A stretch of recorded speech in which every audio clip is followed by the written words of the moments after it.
you need to have a certain level of experience, I suppose, more than anything, if you're going to go down and tackle a wave like that.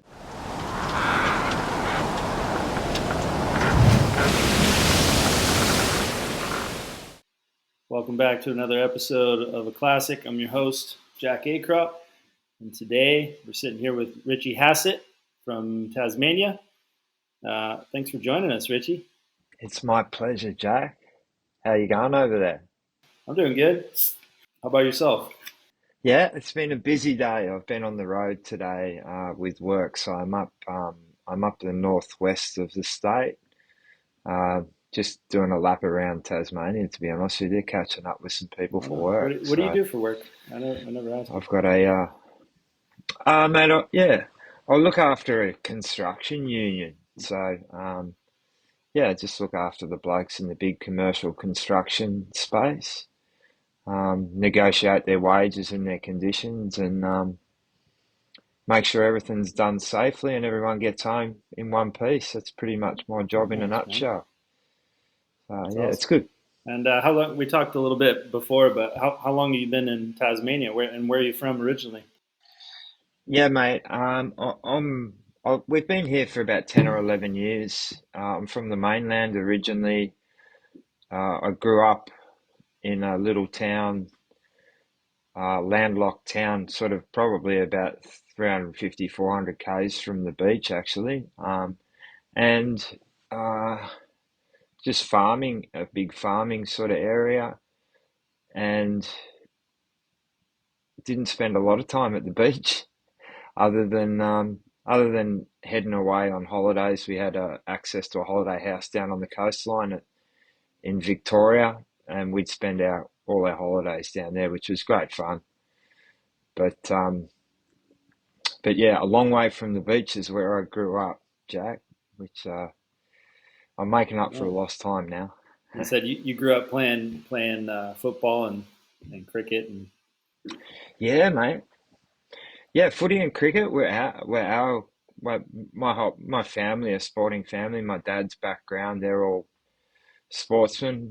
Played sport at pretty high level, representing Australia and and Victoria and all those sorts of things. So they were all pretty good cricketers and footballers, and I just sort of followed that path. They were my couple of sports, and surfing sort of probably didn't come along until we moved overseas. We spent some time in Fiji, growing up there as kids.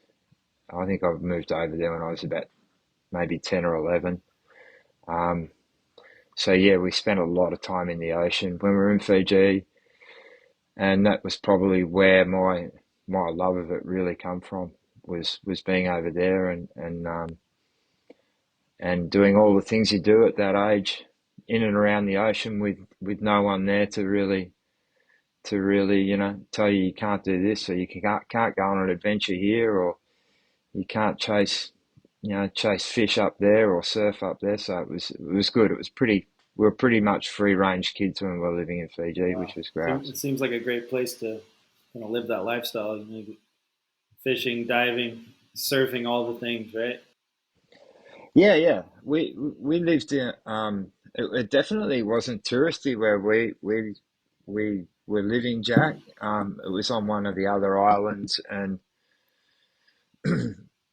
we were the only whites in about uh, maybe 80 to 100,000 people, so we stuck out like sore thumbs, but that was cool. Um, Went to school there. School was grouse fun. We used to catch a cane train to school. Um, and then, we'd be off in our BMXs or whatever it was down to the river or getting to the beach, that sort of thing. Diving, we'd actually go and work picking up the sea slugs, the beach dinners, the sea slugs that they have in the tropics. So we'd go and do that during our school holidays, or go and work on the pineapple farms or things like that to earn a bit of extra pocket money. But yeah, it's a great lifestyle. I didn't want to move over there when we got told we were going there, and then when it was time to come home, I didn't want to come back to Australia. So good lifestyle, mate. So you went from Fiji, and how long did you say you spent in Fiji? We were there. I come back when I think I was about 15. Okay. Yeah, And you moved so back to the mainland, or you moved? yeah. We moved back to Victoria, down near the surf coast, around that area, and yeah, we came back so that myself and my sister, I think, ultimately that was the reason why we came back so that we could do finish our schooling back in Australia. I think otherwise we'd still be there now, but it was yeah, we came back and I was fortunate enough to live not too far from the beach, so it sort of one thing led to another, and having access to the beach and not being landlocked like I was originally in Australia was fantastic. And so when did you eventually move over to Tasmania? We've been here for yeah, like I said, 11 years. We've been here in Tassie. I got sent over here for work. Hmm. Um, I was basically doing a similar job as what I do here in Victoria, and I'd finished up at a project which was on the coastline down near Phillip Island, and I didn't want to go back to the city, Melbourne. I didn't want to work in Melbourne. I don't like cities, so I'm a bit of a country boy and a slower pace. So we wound up um, work called me in and said we're sending you to Tassie. So that was I was pretty rapt about that. So it's Tassie's an amazing little state that I think it's a bit of a hidden jewel in Australia's crown, really. People have kind of worked it out now, especially after COVID, when a lot of people weren't able to travel overseas. A lot of people from the mainland ended up down in Tasmania, and I think from that they probably worked out, geez, we didn't realise how beautiful it is down here, and many people actually have migrated down here. So it's been interesting to see the amount of people that have now moved to Tassie that after realising how beautiful it really is through that COVID period. How did that kind of shape the way surfing and whatnot? And you've got a son Noah who's a big wave up and coming surfer. How do you think that kind of shaped his surfing career? It seems like a lot of big wave chargers from that area. Seems like it breeds the We're not here to talk about him, mate, are we? no, no, we're not. No, we're not. No, no. Yeah, look, it's a bit of a funny story, really. When we moved to Tassie, his grandma gave him a poster of Santa surfing a wave down here. He was probably maybe he might have been 6 or 7 at the time, and he loved that poster simply because Santa was surfing. Um, it was a wave at Shipstern, so Granny gave that to him to put on his wall that Santa surfs down at Shipsterns, and so when we got here, he whacked that on his wall, and lo and behold, the house that we rented when we first moved down here was on the market, and the guy that was in the photo was actually someone who came through to look at the house to buy it. So, so that guy Marty Paradises is probably outside. It's just funny how things work. Outside, perhaps Noah's mum, he's probably been the most influential guy in Noah with his big wave surfing.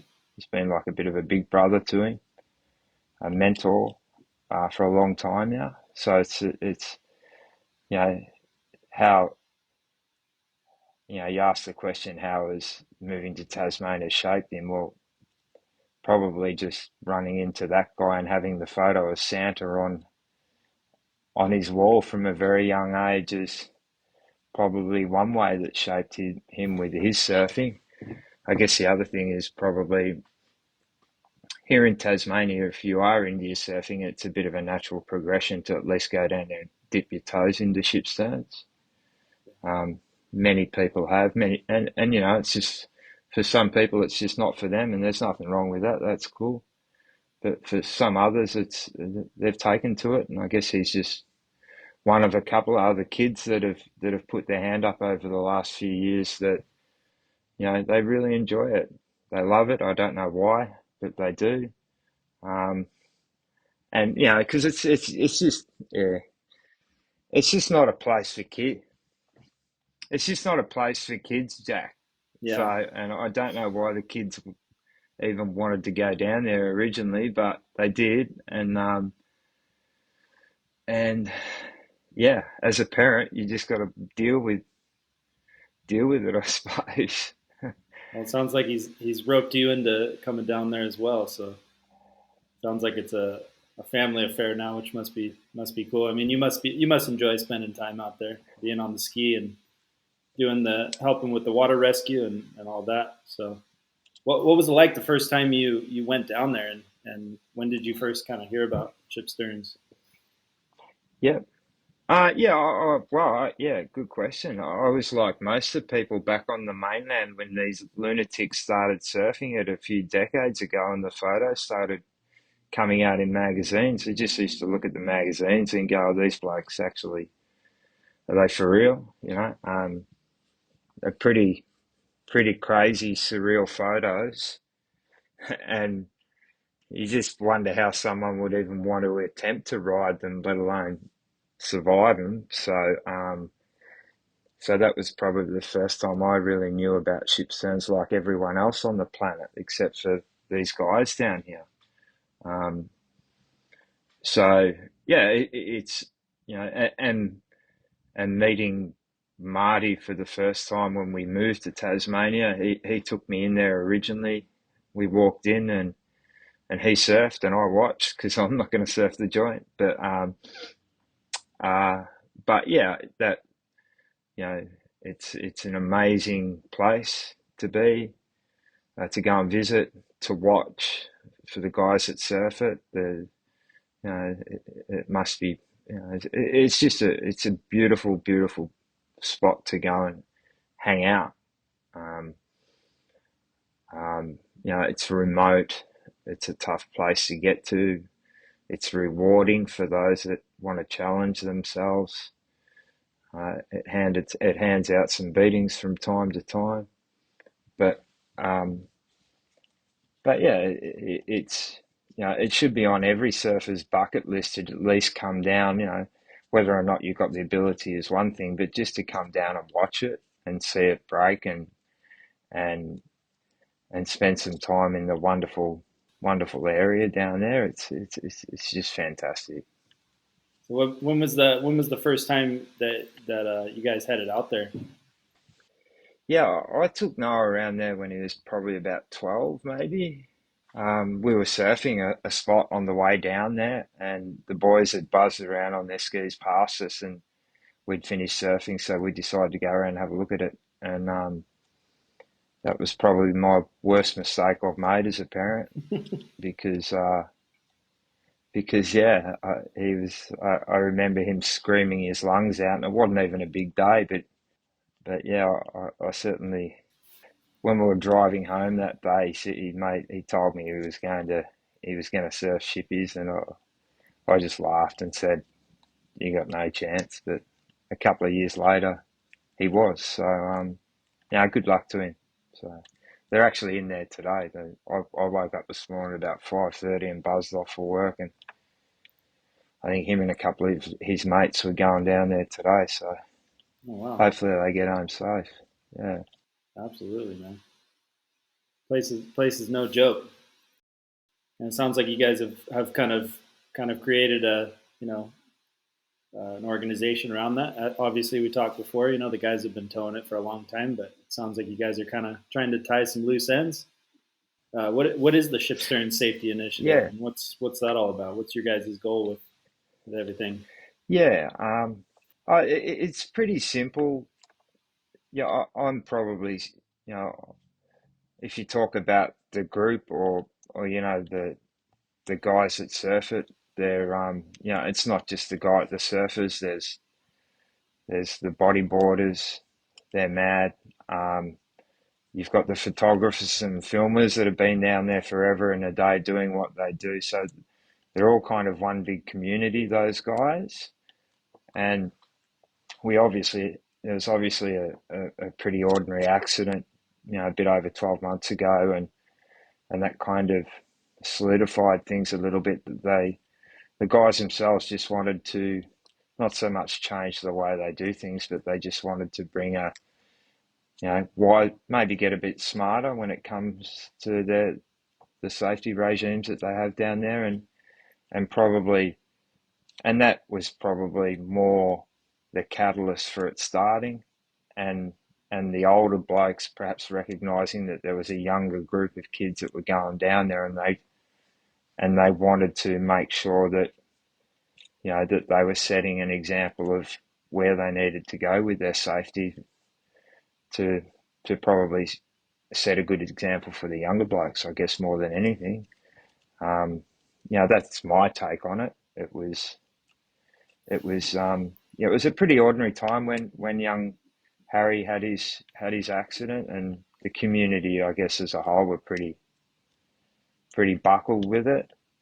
And I guess out of that, that pretty ordinary time, the silver lining is that we've come up with the Shippy Safety Initiative, and it's just to basically shine a spotlight on making things a little bit safer, risk assessing a few issues that they may have been falling short on, and putting a couple of things in place. And it originally started out as just getting some safety equipment down there, defibs and some trauma kits, those sort of communication.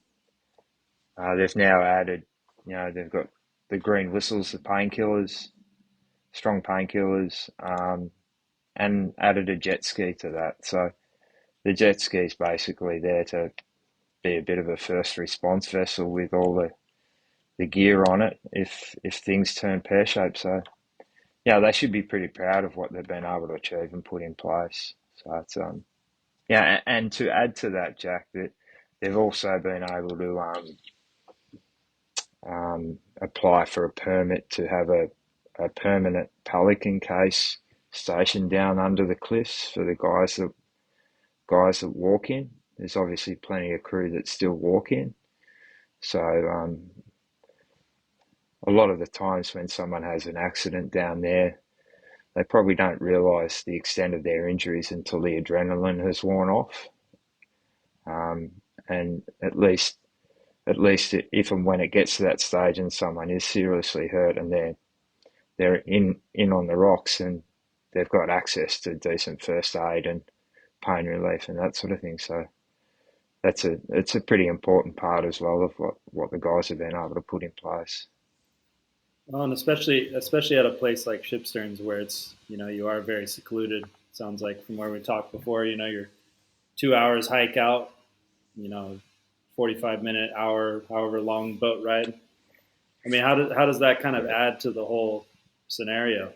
I mean, it is, you are kind of dealing with a lot of stuff on your own for a while. You're not, the fire truck's not just turning up right then and there, right? You got to kind of deal with it on your own.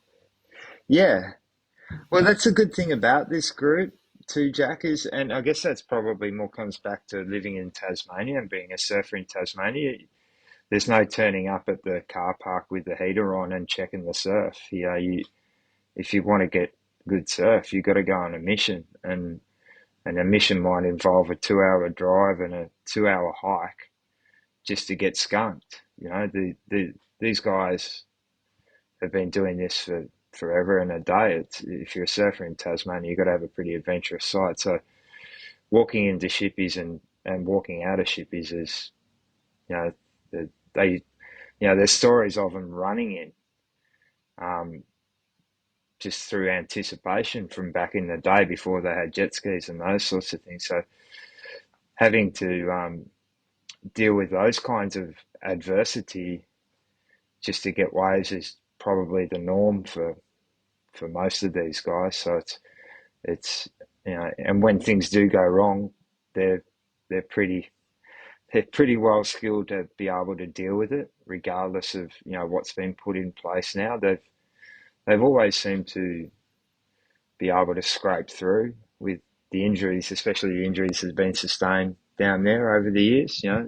The ones that I know of. Um, they're a pretty eclectic group of surfers, but when you put them all together, they've got some serious skills amongst them that are able to problem solve the situation and do the best they possibly can for whoever's injured and get them out safely. So it's they've and that's what the initiative is all about, is just probably just building on those skills that the guys have got to be able to provide them with a couple of resources that make things a little bit easier.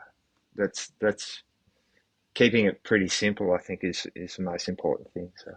So what is what does training look like at this point? Do you guys have some training set up before the season or during the season? Or is it? Yep. The blokes themselves have done a little bit of training, probably not as much as perhaps other big waves, or they're the group themselves. They're all 9 to 5 workers. They have careers and young families, and so finding spare time outside of going surfing can be quite hard to get them all together, to be honest with you. But we do have some training coming up, Jack, in about a month's time, pro guarding water safety, which is a bit, they're very similar to the Hawaiian water safety in that sort of respect in terms of Australia. So they've kindly offered to come down and spend some time with the group and put some scenario training, and probably more than anything, just round off a few rough edges that may be about, and help out with put some ideas in place for especially spinal injuries. That's probably a good one that they'll spend some time on around that sort of stuff. So that's important. There's 20 of the group that have put their hand up to be involved with the training, which is just it's just wonderful. And setting good examples for the kids more than anything, that if the older blokes can find the time and make the time to do the training around the safety and that sort of thing, well then that just goes well for setting a good example for the kids more than anything. So there's definitely been some horror stories down that area. Can just for people that aren't familiar, are there any particular times that you can think of? I know we talked about Harry's injury. Has there been any, Yeah, like what exactly happened during that scenario? yeah. Young Harry is James Homercross's son. James is one of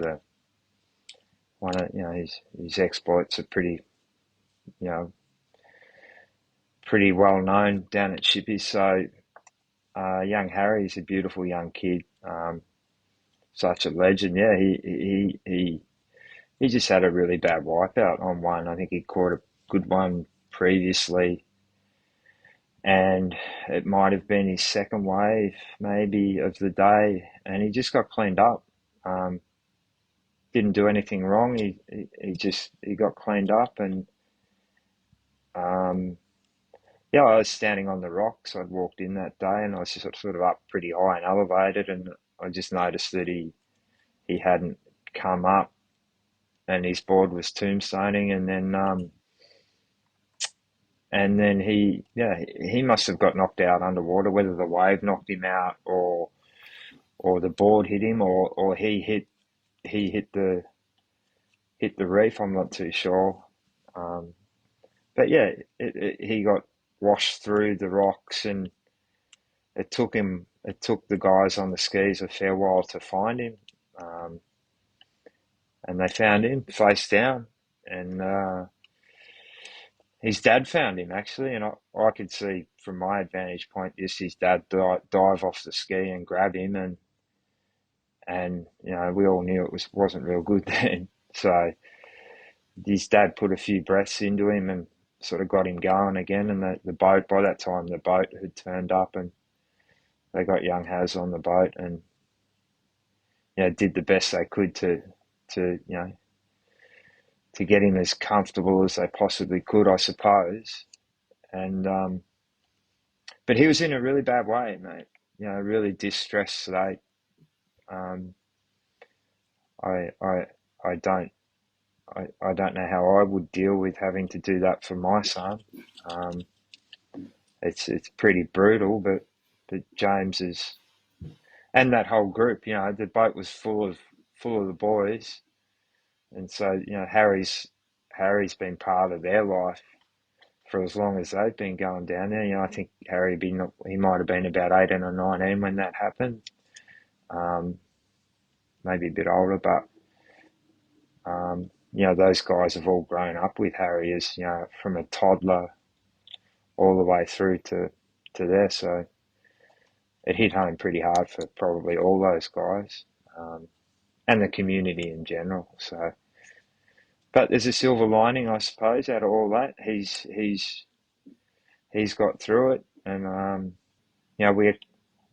sure everyone can't wait to when the time's ready, and he's comfortable with where he's at. That if and when he comes back down, it'd be unreal. It'd be if he can get down there and get into another one, that'd be brilliant. I don't know how his mum would go.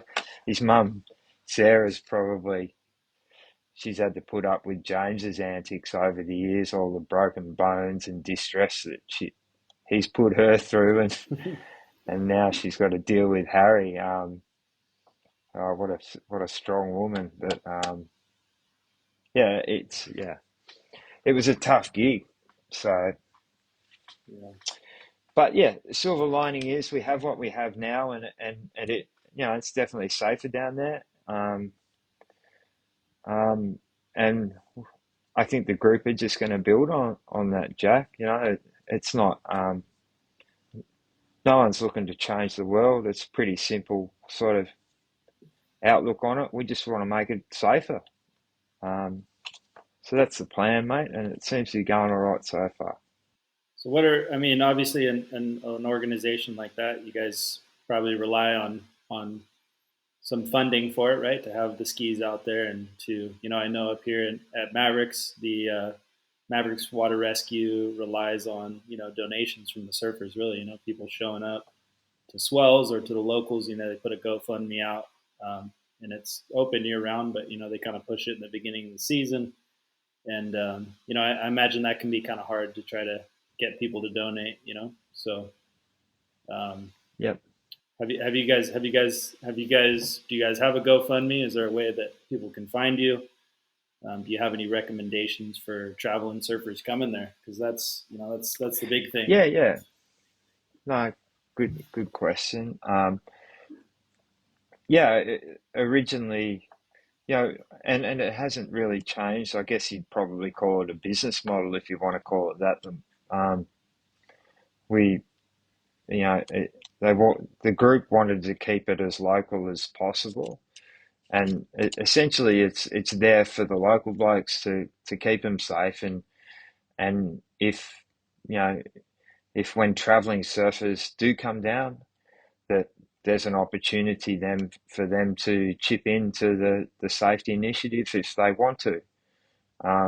It's not a forced tax by any means, but we'd like to think that the calibre of people that are coming down to surf these waves would understand that any opportunity to make it safer is a welcome addition, and that we'd like to think that they would support it. So um, there's an Instagram. We've just sent it. The last swell, we had a lot of people fly in for it, and we probably didn't have things set up the way we would have liked to. It sort of snuck up on us a bit, or the amount of people that flew in it for it perhaps was probably out of control, really. But yeah, so we just kind of.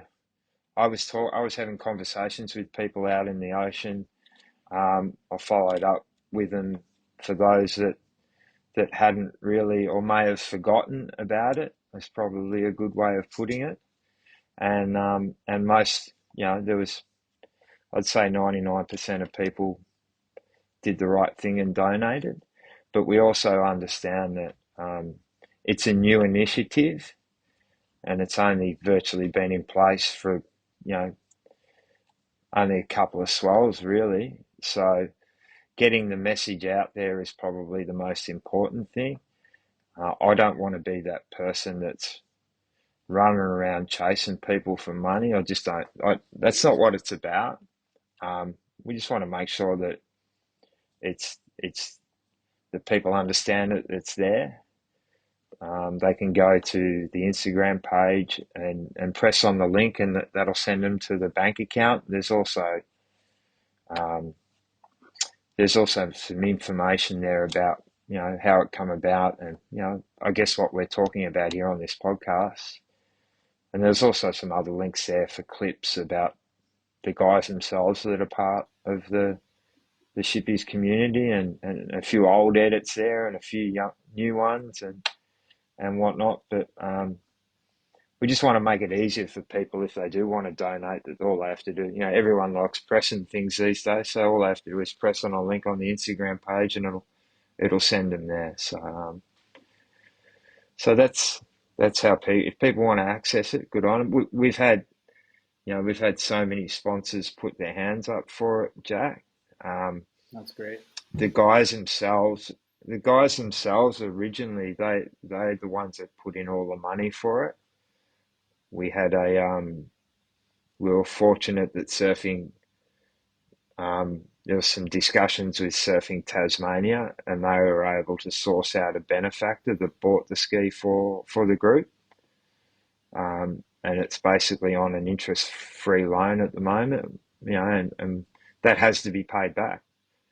Um, so the blokes themselves all chipped in, and we bought it ended up being about $5,000 worth of first aid equipment, and to set the ski up, that was all funded by the blokes themselves, and they gradually continue to chip in whenever we need to. So for the travelling surfers that do put in for it, the money is, whatever they put in is warmly received, and every cent that goes in gets put back straight back into the initiative, whether it be through training or keeping, the ski's just been serviced. Um, we all know how much it costs to keep skis on the ocean, so things like that.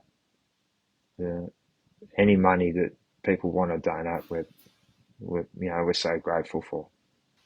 Yeah, like you said, I mean, sometimes it's difficult to get people to pay. I know that's a issue they run up against here in Mavericks, and really all over the world. The Portugal and but yeah, it's just it's important. Anyone listening that plans on going down to these areas, there's obviously you got to respect the local people, and also if you get yourself into some trouble, it's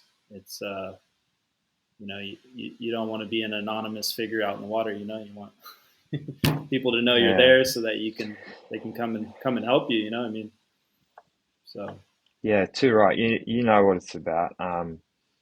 Yeah, and even if they just if people want any information at all about Shippies other than when there's a swell about to hit, feel free to feel free to message on that Instagram page, and we can point them in the right direction. There's some do's and don'ts there, and they're probably more for people that travel in, and one thing I would, for anyone that is looking to come down and surf it or has or whatever it might be, that, I think it's a thing that gets overlooked probably entirely is people having insurance.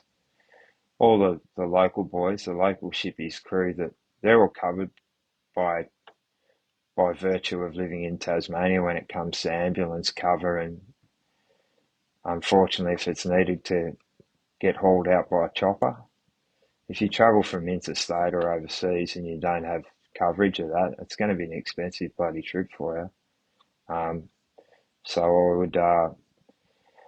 I would just, for those that are looking to come down, make sure you got the relevant insurance package that covers you, because it'll cost you an arm and a leg. It won't just be a a $50 donation to the Shippies safety initiative. It'll be a ten or $15,000 donation to the Westpac chopper. So Better to stay ahead of it. Get your along with your accommodation and your car. Find some good insurance. yeah, well, I reckon we all need insurance, don't we, these days? You can't live without it. But if you're going to come down and surf a wave like Shipsterns, you probably want to. And that, and I guess the other thing too, Jack, is it's not always going to be down there. Like the ski and the guys, and like even the kids are gone in today. Um, the rescue ski hasn't gone down there. Well, I don't think it has. I think they've taken the backpack in with all the first aid gear. So, all the first aid gear packs into a big backpack. So I dare say they'll have that down there. But, so there's going to be times where it's just not down there. Everyone works, like I said earlier, 9 to 5. Um, so, you know, while while the initiative's there, it's not always going to be on the ocean down there. And if people choose to go down there, especially people that aren't from the area, and take on the place, number one, without having let people know or not having anything in place, we've got a Pelican case down there. Or, sorry, the Pelican case will be stationed down there shortly. You probably want to let us know that you're heading in there, so you can get the code to get access to the Might, Pelican case if um, something goes that wrong. might be important. Unless you bring an axe and you can come chop in the door, but Well, you're I don't gonna think need a they'd code. get out. You're not gonna make You're it going out to if you need, do that. nah. So it's just, it's set up. It's set, the initiative's set up pretty well now, but, and appreciate the opportunity to come on and talk with you guys about it and get the message out there. Um, but you still can't, there's still some pretty stupid people around too that don't think of these things. So, please sing out through the Instagram page, and if you're heading in there and you want the code, we'll give it to you. But um, it's important that people know that there's that avenue to get those sorts of things more than anything. So So you guys had a yeah, big swell recently. That was it was all over Surfline and Surfer Magazine. What was that swell like? Why don't you run us through that a little bit? yeah, It definitely looked like a yeah, lot of people there. How was yeah. the It's crazy. There's how were the so many waves? people. Yeah, yeah, they're cooking, mate. Yeah, there was a lot of people that perhaps had a bit of FOMO, and they all turned up, which is cool. A lot of the local blokes actually, ironically, didn't go in. Like I said, it was a weekend. It was a Saturday. I think it's the decent day, and most of the local boys must have had stuff on. So the out of towners had a good run in it, which is good on them. The vibe is pretty cool, and there was plenty of waves caught. There was a couple of There's a couple of crazy ones caught. Dan Ross got an amazing one. He come to stay with us actually, and um, Noah had spent a fair bit of time with him in Victoria over the previous years as a youngster. So to have Dan come over and be able to spend some time with him in the ocean was really cool. So he got an amazing wave. One of the better ones. Even the local boys were calling it one of the better ones they've seen out there. Um, Lauren Anavar, that chick's a weapon. She's she's man, she's a freak. So such a tiny little thing, and she sent it. One of the wipeouts was crazy. And she, people wouldn't know this, but she tried to paddle out and paddle it. too. Like, They're in that same um, swell. That was before the tow yeah, wave. She yeah, was trying to paddle. yeah, she went out and she grabbed her paddleboard and paddled out there and sat out there and had a look at a couple. It was pretty tough, I must admit. But I love the fact that she was going to have a crack. If that one had come along, she would have gone. Don't worry about that. Um, I haven't seen that, but there's only been one other female that I've seen in the time I've been going down there that sent it, and that's a your local girl, Lizzie Stokely. She's a charger.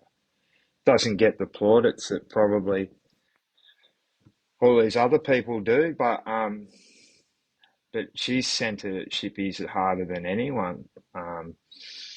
But what Laura did, some of the ways she got, they were crazy. And the stack, there was one wipeout where she dove head first. I thought she was, man, I thought she was toast. I went and picked her up um, once she got sent through the shredder, and I just said to her, "You all right?" and expecting her to be totally rattled, and she was laughing. So yeah, that girl is an absolute weapon, Jack. Far out. And even on that day, someone like Dylan Longbottom, the dude's 50, like he just turned 50 maybe that day or the day before. And yeah, that guy's, he's bloody inspiring at that age to be sending it the way he sent it. It's great. So yeah, they were a few of the highlights of that day. There was, Marty Parra got a couple of cracking paddle waves. Solly Bailey and Laurie Towner got some cracking paddle waves.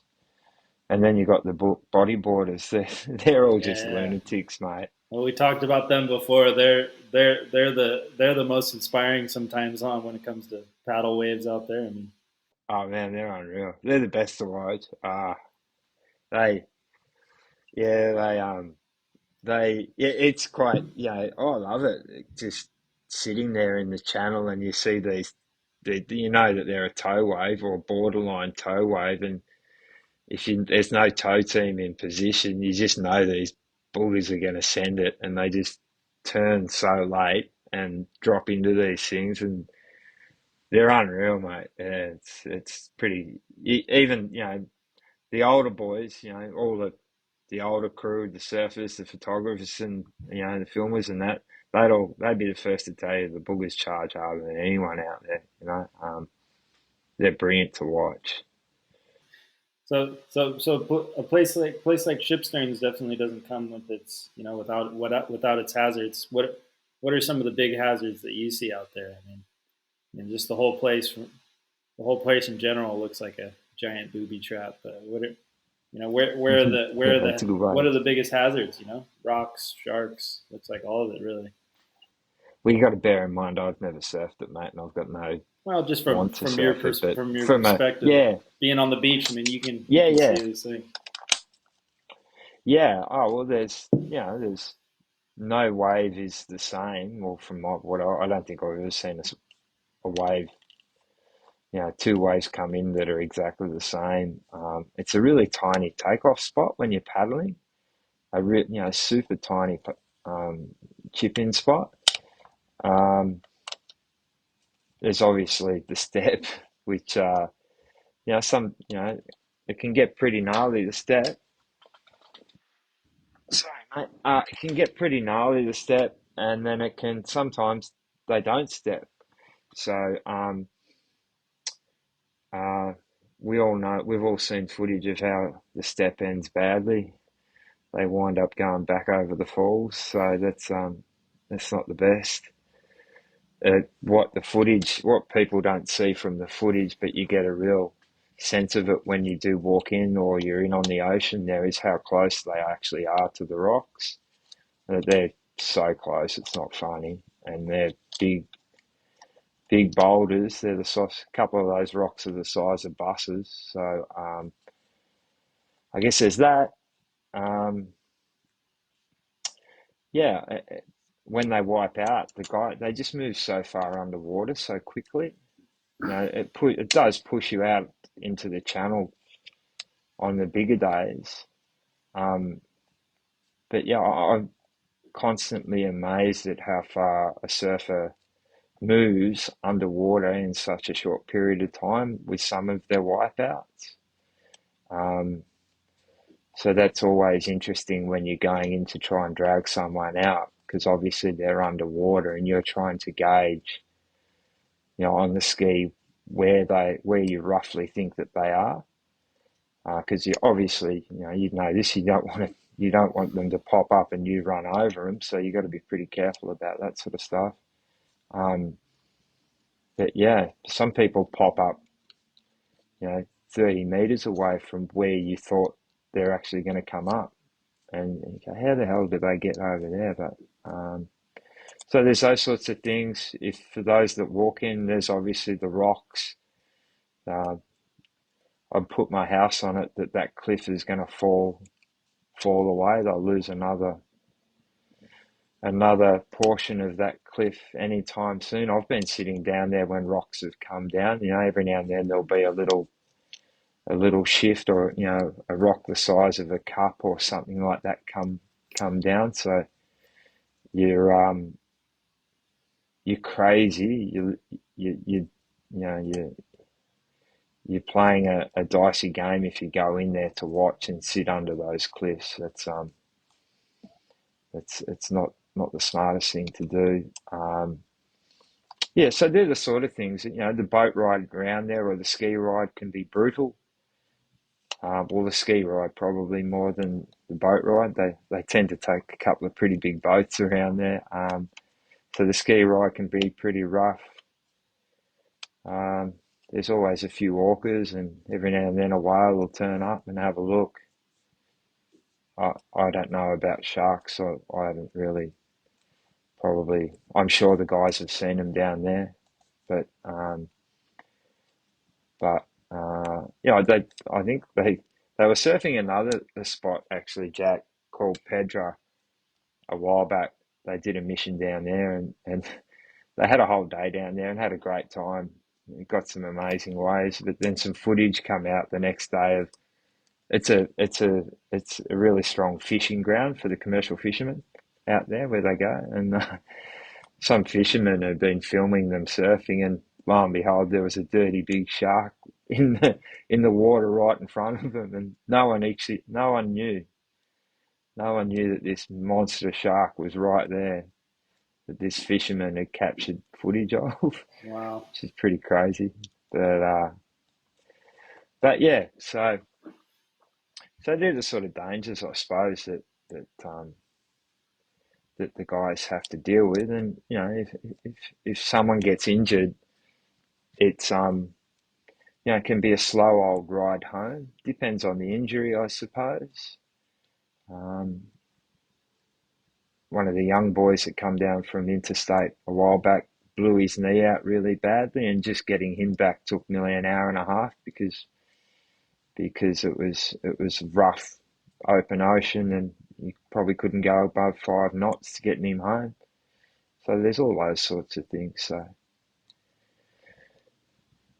I guess that's why at the end of the day we've put something in place to just minimise the risk is probably the best way to describe it. Hey, what's in place now? That's all it is. Keep it simple, and the guys are still going to have a good time, and there's going to be a bit of a party atmosphere down there. That'll never change. They go hand in hand with that place. They go hand in hand with that whole group of Shipstern's community. There's not too many egos amongst them, and they're down there to have a good time and enjoy each other's company. And if it means having a few beers in the channel while they're waiting their turn to surf, then that's what they're going to do. It's part and parcel of life in the Shipstones channel, I suppose, Jack. Well, is there anything else you'd like to add to this podcast? We'll definitely leave the link for. I'll be sure to get the bank information and all that.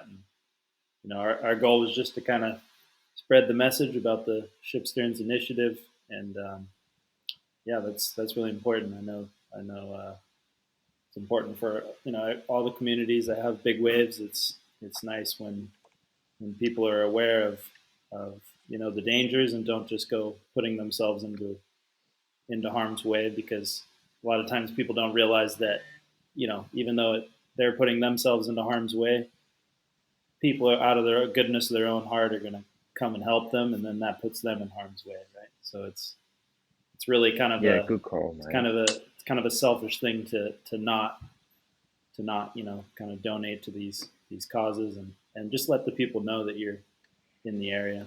So Yeah, you're exactly right. It's been set up so that people do have access, have the ability to let people know that they're intending to go down there. Probably, if you if you you need to have a certain level of experience, I suppose, more than anything, if you're going to go down and tackle a wave like that. Just because there's, you know, just because you're prepared to donate to the initiative, um, does that, and we thank you for that. Um, but it probably, we're not, the guys aren't looking to open it up to every Dave that thinks that they're a big wave surfer. This is a place that will be brutal and can do some serious damage to you. You need to be able to have the ability to not only save your own life, but save someone else's life if you're going to come down and surf places like this. You can't be a weak link. You can't be someone that's dipping their toes into the big wave surfing. That's not. This isn't the place for you. But by the same token, for those people that are, that do fit the mold and are prepared to come down and give it a go, the guys will, you'll be welcomed with open arms. Just, there's the guys that play in that space, they know how it rolls. You don't have to preach to them. So just enjoy it for what it is, and look after the area more than anything. That's probably just as important as anything. The message that the community wanted to get out there is it's a pretty special place to these boys, and they don't want to see it trashed. So if you break a surfboard or whatever, take it out with you. Don't leave it in there. Take your rubbish and everything else that you may bring in with you for the day. Get rid of it all and walk it out. Just little things like that are going to go a long way to keeping the vibe sweet down there. So and look up the Instagram page, and leave a message, or like I said, if you do want to donate, they'll be warmly received, and the guys will all be stoked that it's not a forced tax, and we'll just keep cracking on. I would like to thank the people that take the opportunity to thank all the people that have come on board to help support the blokes. We've had so many. I'm not going to name them all because it's I'll forget one and I'll be in trouble, to be honest with you, Jack. But there's we'd have 10 or 12 companies, local and international companies, that have come on board to support the initiative, and everybody is just so stoked. So without them, it'd probably still be stuck on the boat ramp. This idea that the guys have had, and we thank them for it. thanks, Richie. It's Yeah, been man. a pleasure. Thanks for coming on and chatting with us. And yeah, we'll follow up with you at the end of the season, do another one of these, and kind of keep it rolling. So cheers, man. Yeah, dude. Hey, thank you to you and all the crew there at Aclassic. We love what you do. Hey, it's sick, and I love the way you support crew that not only do stuff like this, but the people that you have that you put their clips up, and the way you support the whole movement is pretty sick. I love it, mate. Good on you. Yeah, thanks, Dan, and Aclassic. Thanks for a Yeah, good podcast. Yeah, legendary, mate. Well done.